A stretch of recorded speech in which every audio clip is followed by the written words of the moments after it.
Hi అండి, నమస్తే. నేను మీ Sravanthi. Welcome to Sravanthi Foods. ఈరోజు మన వీడియోలో చూడబోయే రెసిపీ వచ్చేసి అన్ని పప్పులతో చేసుకునే ఒక మంచి హెల్దీ బ్రేక్ఫాస్ట్ రెసిపీని చూద్దాం. ఇలా కనీసం వారంలో 4 సార్లైనా చేసుకొని తినండి.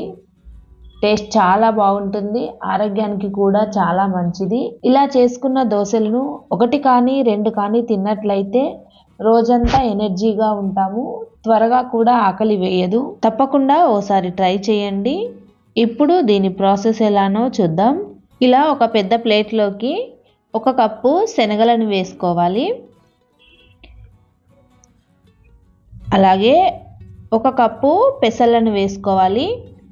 మనం తీసుకునే ఈ పప్పు దినుసులన్నీ ఒకే కప్పు కొలతతో తీసుకోవాలి. 1 కప్పు మినపప్పు, 1 కప్పు పల్లీలు, అలాగే 1 కప్పు ఎర్రపప్పు తీసుకోవాలి. 1 కప్పు కందిపప్పు, 1 కప్పు సగ్గుబియ్యం, అలాగే 1 కప్పు ఓట్స్, అటుకులు, అలాగే 1 స్పూన్ మెంతులు వేసుకోవాలి. వీటన్నింటినీ ఇలా ఒకసారి కలుపుకొని వేరొక గిన్నెలోకి వేసుకోవాలి. ఇప్పుడు ఇందులోకి వాటర్ని పోసి నీట్గా 2-3 సార్లు కడుక్కోవాలి. ఇలా కడిగిన తర్వాత ఈ పప్పులన్నీ మునిగే వరకు వాటర్ని పోసి ఒక 4-5 గంటల సేపు నానబెట్టుకోవాలి. చూడండి, ఒక 5 గంటల తర్వాత పప్పులన్నీ కూడా చాలా బాగా నానాయి. ఇప్పుడు ఇందులో ఉన్న వాటర్ అన్నీ వంపేసి ఇలా ఒక మిక్సీ జార్లోకి వేసుకుందాం. ఇలా కొన్ని మిక్సీ జార్లోకి వేసుకున్న తర్వాత ఇందులోకి చిన్న అల్లం ముక్క, ఒక 2 పచ్చిమిర్చీలు,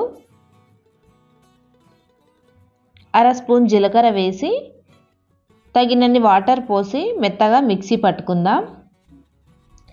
చూడండి, ఈ విధంగా మెత్తగా మిక్సీ పట్టుకున్న తర్వాత దీనిని ఇలా వేరొక గిన్నెలోకి వేసుకుందాం. ఇప్పుడు మిగిలిన పప్పులను కూడా ఇదే విధంగా మిక్సీ పట్టుకోవాలి.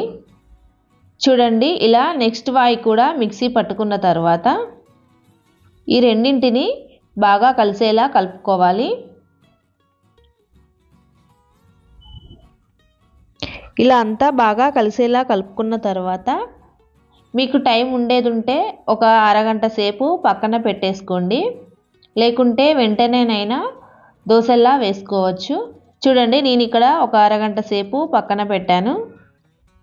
ఆ తర్వాత ఇందులోకి రుచికి తగ్గట్టు సాల్ట్ వేసుకొని అంతా ఓసారి కలుపుకోవాలి. ఇలా అంతా కలుపుకున్న తర్వాత స్టవ్ పై దోశ ప్యాన్ పెట్టుకొని ప్యాన్ వేడెక్కిన తర్వాత ఇలా దోశల్లా వేసుకోవాలి.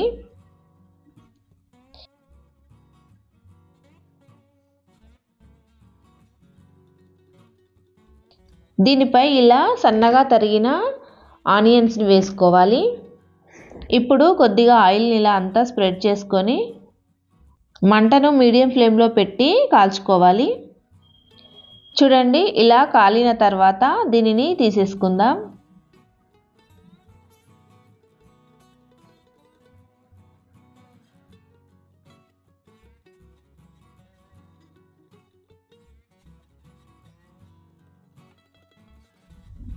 చూడండి ఎంత బాగా వచ్చిందో. ఇదే విధంగా అన్నీ చేసుకోవాలి. అంతే అండి, అన్నీ కూడా చాలా బాగా వచ్చాయి. వీటిని మీకు నచ్చిన చట్నీతో సర్వ్ చేసుకోవచ్చు.